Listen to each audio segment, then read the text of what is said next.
Every now and then we will have matches where it feels like the match engine was designed by a guy named Murphy. We were so unlucky in the league match, but more about that later in the video. We will base the giveaway in this video on the injury sustained to Belgicano. I'll reveal the details later in the video. For now, let's get started with this week's episode.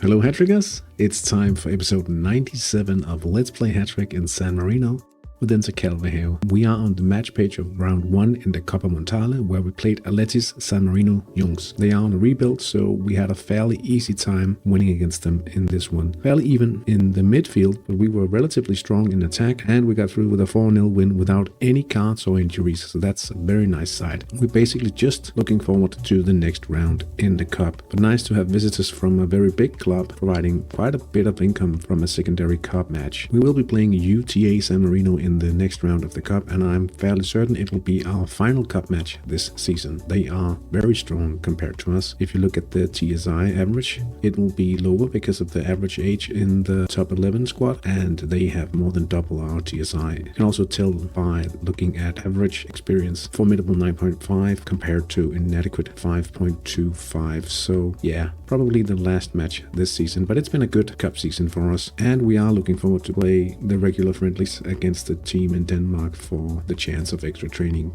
In the youth department, we are almost ready to promote Malpelli. He will be promotable in 4 days, and a week later we'll be able to promote Gianluca Pagnoni. Hopefully we can pop him to solid playmaking by the end of the next week. We don't know his exact playmaking level. It could be anywhere between 6.4 and 6.9, so hopefully we can pop him with a few more trainings. Once these two players are promoted, focus returns to Lonfanini and promoting him as the best possible forward we can make out of this promising youngster. And why not head over to the scout department and see if we can find someone to train alongside Lonfanini. Here we are, ready to call the scouts. Let's see what they have for us this week.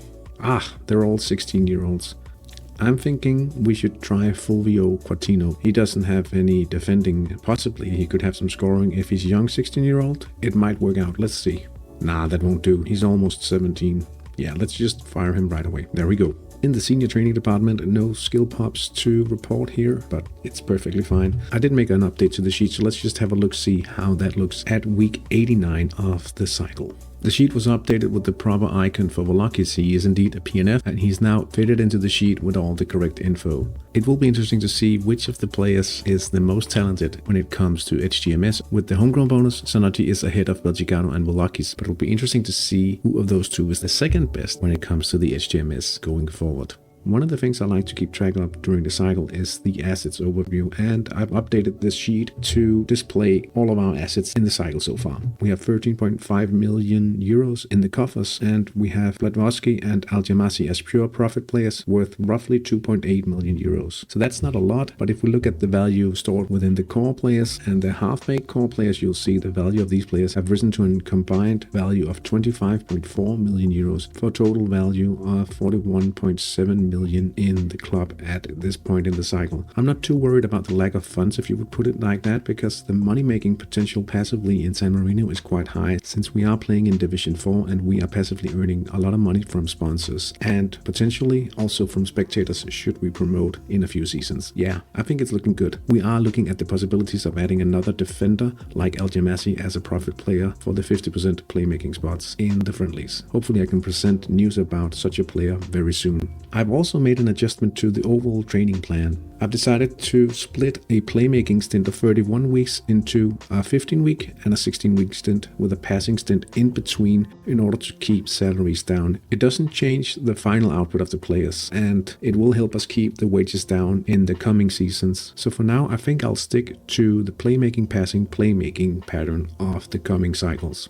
Sunday evening we played against Mickey B away in the league, and we were expecting to be challenging for the first place in the league in this one, but we were a little unlucky. That's fair to say. We did sustain 3 injuries: Belgicano, Tommaso Zanotti and Bladwowski, our keeper even, 2 weeks. Trastulli sent off with a red, and finishing with just 8 outfield players. Camallini had to finish the game in goal. Such a stupid match. And that leaves us in 4th place instead of 1st place. If Mickey B does really well during the rest of the season, our season goal is already impossible to get. You could at least say it's out of our hands. Now, even if we win all of the remaining games, we will have to rely on Mickey B dropping points somewhere during the season. Next week, we have a relatively easy match against the bot team Fiorentino RSM, and that's quite lucky, simply because we are lacking Belchigano and our keeper. Trasuli will serve his ban in the cup, however, but this has to be one of the worst weekends we've had in the Let's Play series so far. I just hope you had a better weekend than Hattrick. For the giveaway, I will be giving away one of the Hattrick mugs available in the Hattrick merchandise store. What you need to do is to guess how many days it will take before Belchigano is bruised and ready for selection. Leave a comment below. In case no one guesses the exact number of updates, I will pick from the closest guesses. Anyway, thank you so much for watching. I hope you enjoyed this episode a little more than I did playing the actual games for it. I'll see you soon. Have a great weekend, Hattrick. Take care.